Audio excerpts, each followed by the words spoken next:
کی جو ریلی ہے عظمت صحابہ اور محبت اہل بیت رضوان اللہ تعالیٰ علیہم اجمعین اس سلسلے میں ہے۔ علماء کرام کی جو دعوت دی جا رہی ہے اس ریلی کی، یہ اہل سنت و جماعت کے جملہ اکابرین اور علماء کی قول پر دی جا رہی ہے کہ یہ ریلی کا دعوت نامہ لے کر علماء کرام آئے تھے، تو اسی سلسلے میں اپنی اپنی گزارشات اور اس موضوع پر مختصر سی بات بھی کریں گے۔ تو عظمت صحابہ اور اہل بیت اطہار کے متعلقہ ریلی انعقاد کی ضرورت کیوں پڑی؟ تو اس کی وجہ یہ ہے کہ عمومی اہل سنت کے عوام فضائل صحابہ اور فضائل اہل بیت کثرت کے ساتھ سننے کے سبب مسائل صحابہ اور مسائل اہل بیت کے متعلق ان کی آگاہی نہ ہونے کی وجہ سے یہ واقعہ رونما ہوا جو گستاخی کے معاملات ہوئے۔ ہمارے عقائد کی کتاب فضائل کی کتابوں سے ہمارے جو عقیدہ بنتا ہے وہ فضائل کی کتابوں سے نہیں بنتا۔ حدیث کی ہر کتاب میں مناقب، کتاب المناقب لکھا ہوا ہوتا ہے، یا فضائل الصحابہ یا فضائل اہل بیت لکھا ہوا ہوتا ہے، تو وہ عقیدے کے باب میں حجت نہیں ہوتے، کیونکہ عقیدے کی جو کتابیں ہیں وہ علم العقائد اور علم الکلام کی ہوتی ہیں۔ کیسی ہوتی ہیں؟ جس طرح آپ بخاری شریف لیتے ہیں اور ایک حدیث آپ بیان کریں اور کہیں کہ بھئی نماز کے فرض یہ ہے، تو وہ کہ بھئی ایک حدیث سے تو نماز کے فرائض بھی ثابت نہیں ہوتے، واجبات بھی ثابت نہیں ہوتے اور اس کے مستحبات بھی ثابت نہیں ہوتے، بلکہ اس موضوع کی جملہ حدیثیں سامنے رکھ کر اس کی اچھی طرح تحقیق تنقیح کر کر کچھ اصول اور کچھ چیزیں ثابت ہوں گی، جو کچھ بعض فرائض کہلائیں گی، بعض واجبات کہلائیں گے، بعض سنن کہلائیں گی۔ محض ایک حدیث یا دو حدیثیں یا تین حدیثیں سامنے رکھنے سے کوئی کسی مسئلے کی کسی بھی فقہی کسی باب کے مسائل کا اثبات نہیں ہوتا۔ اس طرح کسی ایک حدیث کو یا دو حدیثیں سامنے رکھ کر کسی عقیدے کا آپ اثبات نہیں کر سکتے، کسی صحابہ یا اہل بیت کے متعلق آپ ایسا عقیدہ منسوب نہیں کر سکتے محض ایک حدیث کی بنا پر۔ جس طرح کہہ رہے ہیں کہ اس طرح یہ حدیث بیان کی جاتی ہے کہ آپ صلی اللہ علیہ وسلم نے سیدہ کائنات کے بارے میں فرمایا الفاطمۃ بضعۃ منی، وہ اس حدیث کو لے کر کہا دیکھو چونکہ حضور کے جگر کا ٹکڑا ہے، حضور کا حصہ ہے، تو ان کے لیے بھی عصمت کا عقیدہ ثابت ہوگا۔ ایسا نہیں ہوتا، ایسا نہیں ہو سکتا۔ کیوں کہ عقیدہ جب ثابت ہوتا ہے تو اس میں ہزاروں لاکھوں علماء کی کاوشیں محنتیں ہوتی ہیں، قرآن و حدیث کے اندر رسوخ ہوتا ہے، اس موضوع کے جملہ دلائل ان کے سامنے ہوتے ہیں، اعتراضات ان کے سامنے ہوتے ہیں، ان کے قوت اور ذوق کے اعتبار سے وہ سب چیزیں ان کے سامنے ہوتی تھی، اور اس کے بعد انہوں نے ایک عقیدے کا کیا کیا ہے؟ اس بات کیا ہے۔ کیا کیا ہے؟ جب یہ آپ عقیدے کے باب میں پڑھتے ہیں کہ الصحابۃ کلھم عدول لا نذکر الصحابہ الا بخیر، تو اس کا مطلب نہیں تھا کہ کسی نے ایسی بات لکھ دی، بلکہ اس کے پیچھے دلائل کا ایک سمندر ہوگا، اعتراضات ہوں گے، جواب الجواب، اس کا جواب وہ سب کچھ ہوتا ہے۔ قرآن و حدیث میں جو کچھ بھی، کیا آپ یہ سمجھتے ہیں کہ شرح فقہ اکبر، شرح عقائد نسویہ یا علامہ نبراس کی شرح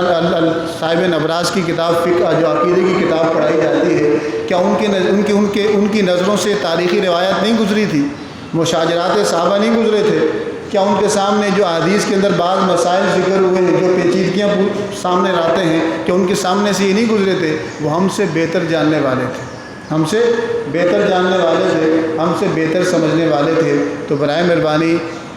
ہمیں بھی اور عوام اہل سنت کو بھی اس بات کو سمجھنا چاہیے کہ بحمد تعالی ہمارے علماء کی بڑی کاوشیں ہیں، علم العقائد کو بھی جمع تدوین ہو چکی ہے، مسائل کی بھی تدوین ہو چکی ہے، اور علم تاریخ کی روایات کو کس طرح لینا ہے اس کی بھی تحقیق ہو چکی ہے۔ تو ہم سب پر، علماء پر اور طلباء پر یہ بات آج فرض کفایہ کے درجے پر ہے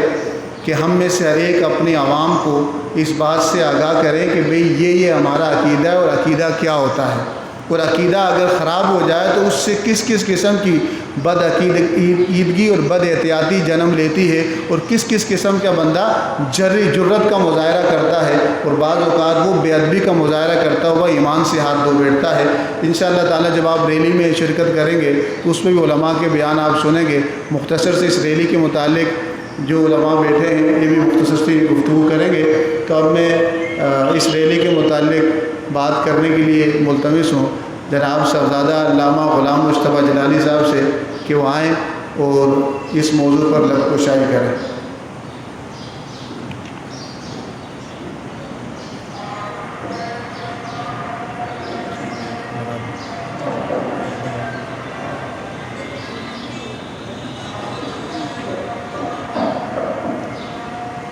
بسم اللہ الرحمن الرحیم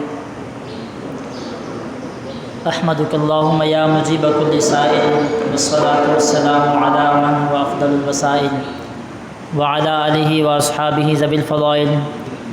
اما بعد فاعوذ باللہ من الشیطان الرجیم بسم اللہ الرحمن الرحیم قال اللہ تبارک و تعالی فی کلامہ الکریم رضی اللہ عنہم ورضوا عنہ ذالک لمن خشی ربہ صدق اللہ مولانا العظیم وبلغنا رسولہ الکریم ان اللہ وملائکتہ یصلون علی النبی یا ایہا الذین آمنوا صلوا علیہ وسلموا تسلیما اللہم صل وسلم وبارک علی سیدنا و مولانا محمد معدن الجود والکرم وعلی آلہ واصحابہ وازواجہ واہل بیتہ وعطرتہ وبارک وسلم وصلی علیہ مولاي صل وسلم دائما ابدا على حبيبك خير الخلق كلهم منزه عن شريك في محاسنه فجوهر الحسن فيه غير منقسم محمد ذكره روح لأنفسنا محمد شكره فرد على الأمم ثم الرضا عن أبي بكر وعن عمر وعن علي وعن عثمان ذي الكرم رب صل وسلم دائما ابدا علی حبیبک خیر الخلق کلہم۔ معزز و محترم و محتشم ذی وقار علماء کرام مشائخ اعظام، میرے مشفق و مہربان، شفقت کا مظاہرہ فرماتے ہوئے مجھے یہاں لب کشائی کا موقع دیا، حالانکہ یہاں ہمارے بڑے موجود ہیں، وہی آپ احباب کو دعوت پیش کریں گے اور میں بھی انہی کے حکم پر حاضر ہوا ہوں۔ میں بھی گلشن علم کا ایک طلبگار ہوں، ادنا سا طالب علم ہوں آپ کی طرح۔ ہمارے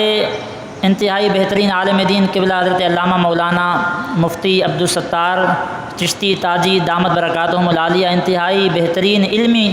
گفتگو فرما رہے تھے جو عوام و خاص سب کے لیے یکساں مفید ہے۔ صحابہ کرام رضوان اللہ علیہم اجمعین اور حضرات اہل بیت اطہار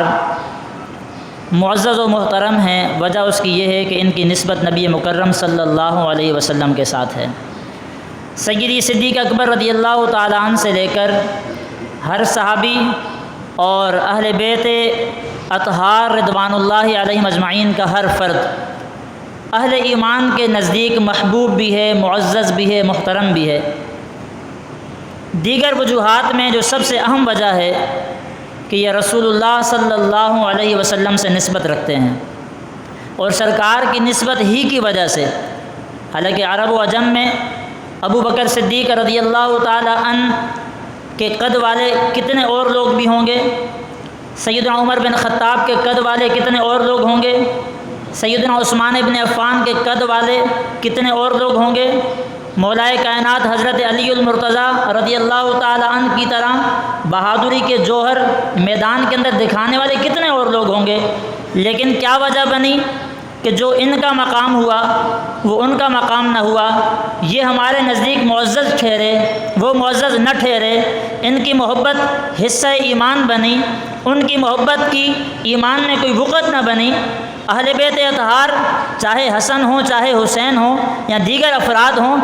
نبی مکرم صلی اللہ علیہ وسلم کی تعلیمات اور آپ کی نسبت کا افتخار یہ ہے، اگر کوئی